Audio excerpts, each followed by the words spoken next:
So we saw some whales here, and we're kayaked out to them.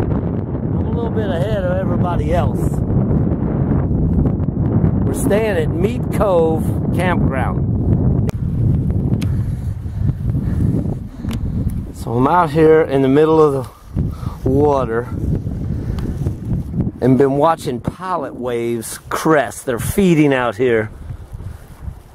But I'm getting a little nervous.